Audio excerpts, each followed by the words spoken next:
GT7 1.54 is of course here, so it's time for my first impressions and overall thoughts on the update in terms of new swaps, new details, new vehicles, new tracks if applicable, etc, etc.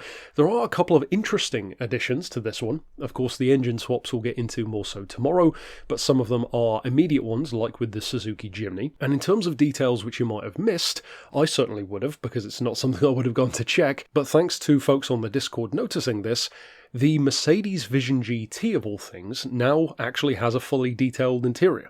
Not the racing version, the standard Vision GT, which is a curious addition. And in terms of the vehicles themselves, well, you can kind of tell from the thumbnail about high rollers, that is exactly what this pack is. We knew it was going to be. I predicted and suspected that the Mercedes would be a 20 million credit car. That's exactly what it is. I was kind of hoping secretly that it would be a bit less, maybe 10, 15, but no, it is the full 20 mil. I'm pretty sure, at least off the top of my head, that this is the only 20 million credit car we've had in an update, at least straight off the bat. I'm sure some prices could and will change over time. Some of the news that we have within this update is of course that prices will be revised around March of 2025 once again. So, you know, stuff like the Porsche 911 GT1, for example, went wildly up compared to what it was, so doubtless we'll see some crazy changes there. And in terms of the overall cost of this one, you're looking at about 21.5 million-ish all in, but 20 million of that is just the Mercedes. So 20 mil for the Merc, 150 grand for the Ford Escort RS Cosworth, so pretty cheap there, about what I would have assumed. I thought maybe 200 grand, so it's not too far off. The Porsche 911 Turbo S is 300 grand, which is pretty much spot on what I thought it would be. The Porsche Mission X is also exactly what I thought it would be, which is 1 million credits. And finally, the new Suzuki Jimny is 20 grand. First of all, let's talk about the overview. What are the cars like? Of course, I will get into in the coming days the individual reviews of the vehicles. I have not bought the Mercedes yet because I didn't quite get on time to getting the 20 mil to be able to buy it. So instead of getting into my thoughts on it here, I'll talk about some brief specs which you can see for it, and then of course stick around for my review of that car, which will still be coming out in a couple of days anyway, because I only need to make up like 2-3 mil at this point, so that's easy enough. To speak immediately to that Mercedes though, of course it's a 1955 W196R, 603 points as standard, so fairly high for a car of that kind of age. It's doubtless one of the quickest vintage cars or classic cars, depending on how you want to look at it in the game. Only 289 horsepower, so not as crazy as you might think, but it only weighs 835 kilos, and it is of course a naturally aspirated front-engine rear-wheel drive car. For now, that's about as in-depth as I'm going to go with the Mercedes, because anything else would be conjecture on my part, so of course, stick around for my actual review of that one in a few days, because I'm really keen to see what that one's actually like. And of course, if you've already bought one, which doubtless plenty of you have, then obviously drop your thoughts down in the comments already. I would actually be quite curious to read about that one. Then, let's talk about the Escort. Like I said, 150 grand, rally legend, great stablemate for the Sierra RS500. It's really cool to finally see this be a part of Gran Turismo. I remember when I first played, I think it was Forza 4 when it came out. I don't think it was in Forza 3, but one of the cars which really stood out to me as a new car that I was looking forward to trying was this one, the Whaletail Escort Cosworth. And of course with the huge advantage of four-wheel drive, an advantage which we're going to come back to in a second in the case of another car here, that is a significant advantage over the Sierra, and even though it's not as expensive as the Sierra, they actually do give it a slightly higher point level. So clearly Polyphony do kind of agree with that point. It's 477 points stock, 223 horsepower, so of course doesn't sound that much these days, but at the time that was a big deal, up around, you know, Audi Quattro 20 valve or Lancia Delta Evo 2 kind of territory. It only weighs 1275 kilos, which is kind of crazy to think of that as a, you know, four-wheel drive hot hatch these days. It's kind of crazy for it to be so light by today's standards. Of course, four-wheel drive, turbo aspirated 2 litre. I mean, spoiler alert for this one, it's great. This one is my second favourite out of the vehicles in the pack. It's a pleasure to work with, and even here in completely unmodified form, all I've done is just slap the livery on it, jumped out to one of the new Turbo Sports events, and even though I didn't win because of the penalty that I got, you can see the kind of pace which this can have even just against the AI. I mean, this event is allowed up to 700 point machines, and I still ended up getting all the way up to second place, and I was only like 4 seconds behind the lead car. Long story short though, of course, once again I'll get more into this car in its own review. Great visual upgrades. We can definitely do a special project style rally build for it. in the style of the older Escort RS. Doesn't quite have the older rally front end that one used to have in Gran Turismo, but it's definitely got the wing, and you can smooth off the car quite a lot, debadging it, removing the aerial from the roof, stuff like that. Great looking car. And like I said, for me, this is definitely the second best car and the second most enjoyable out of the entire pack. To move on though to what I would say is the single best all-round vehicle from this update, certainly when you factor in the cost of the car compared to how good it is and how much use you could get out of it. Well, I pretty much predicted it. I said multiple times in multiple videos when we were looking at silhouettes and the trailer, you should expect big things from the 911 Turbo S.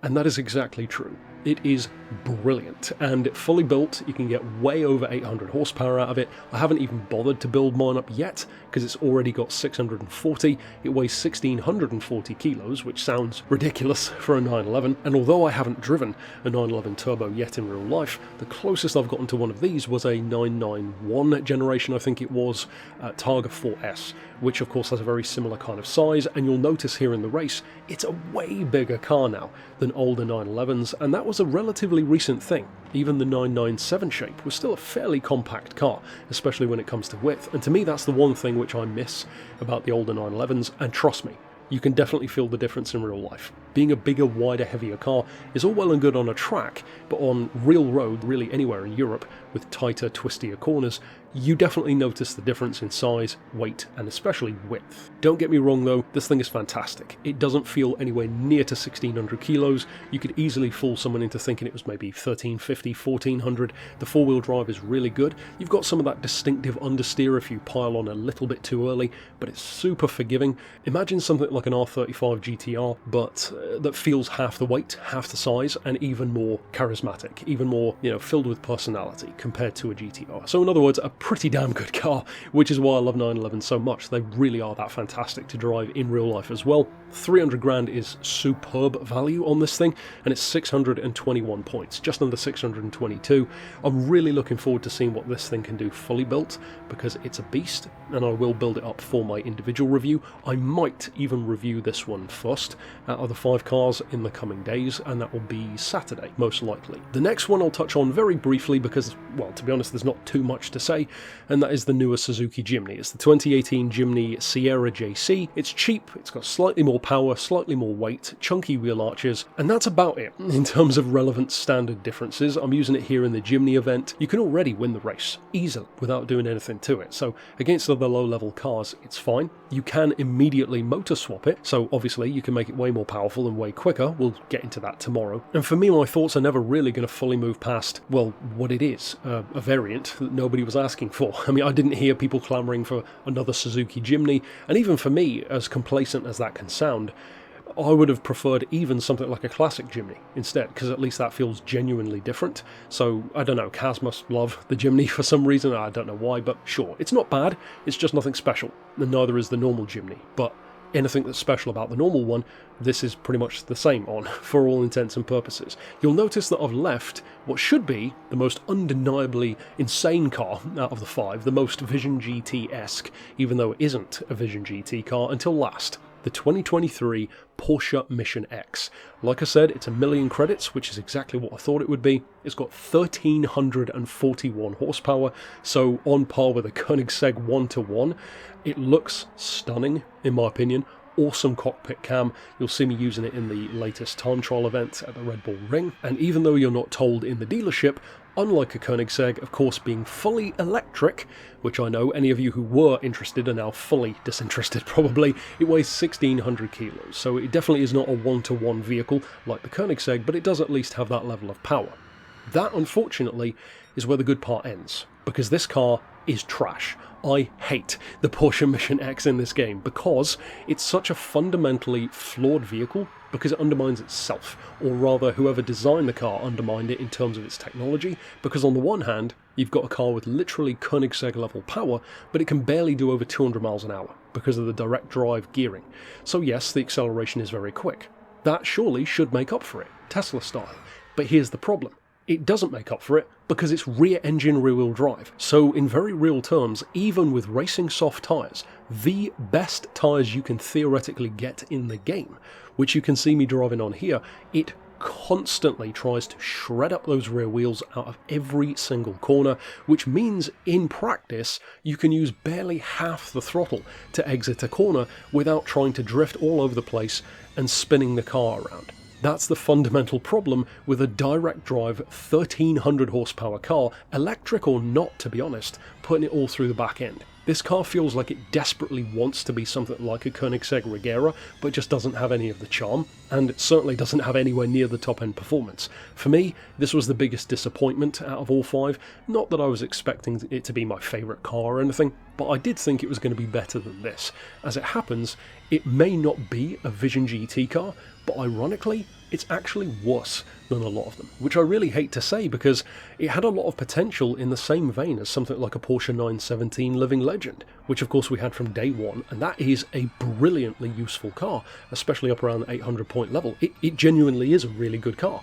This just isn't. It feels like everything that car avoided being wrapped up into one really conveniently awkward package, which is such a shame because it is a stunning looking car and it has on paper huge potential. It just doesn't really live up to any of it, and of course being electric, you can barely do anything to it either aside from tyres. What's even more hilarious to me is on the one hand, yes, it might be just under 800 points, which for a car with that power sounds like a huge advantage, but it's because it comes on sports soft tyres as standard, so it almost feels like the game's trying to trick you into thinking that the car's OP in some way, when trust me, it really ain't. In terms of other stuff though, of course we have no circuit, we do have the 3 new career mode events, which you've basically seen me driving on here in the video anyway. My thoughts remain to be seen, of course, like I said, on the Mercedes. We do have the scapes, some of those are pretty nice, some of them did look familiar, so I think they might have already been in the game, and they've just kind of collated them together a bit more, which of course they quite often do. Again, the visual upgrades are pretty cool this time around. I do find it curious that the Porsche, the 911, does not have a wide body option, which is interesting given that we recently had the Roof RGT, which is like one of the widest looking road cars in the game. The cars that are good are absolutely fantastic, and if you do decide to go back into the game, definitely get the Porsche 911 Turbo S and the Escort RS Cosworth. The Mercedes remains to be seen, like I said. The Jimny, take it or leave it. The Porsche, you actively don't need to buy it. That's it for my initial thoughts and first impressions on GT7 1.54 though. Like I said, from tomorrow we'll be getting further into motor swaps, also releasing the 100th members video on the channel. Then, from Saturday onward, reviewing every single vehicle. First up the Porsche, probably pretty soon after that the Mercedes, because I'm really keen to see how that one drives. And yeah, put your thoughts down below if you think there's anything that I missed that was worth talking about. I'll see you next time with more, and thanks for watching.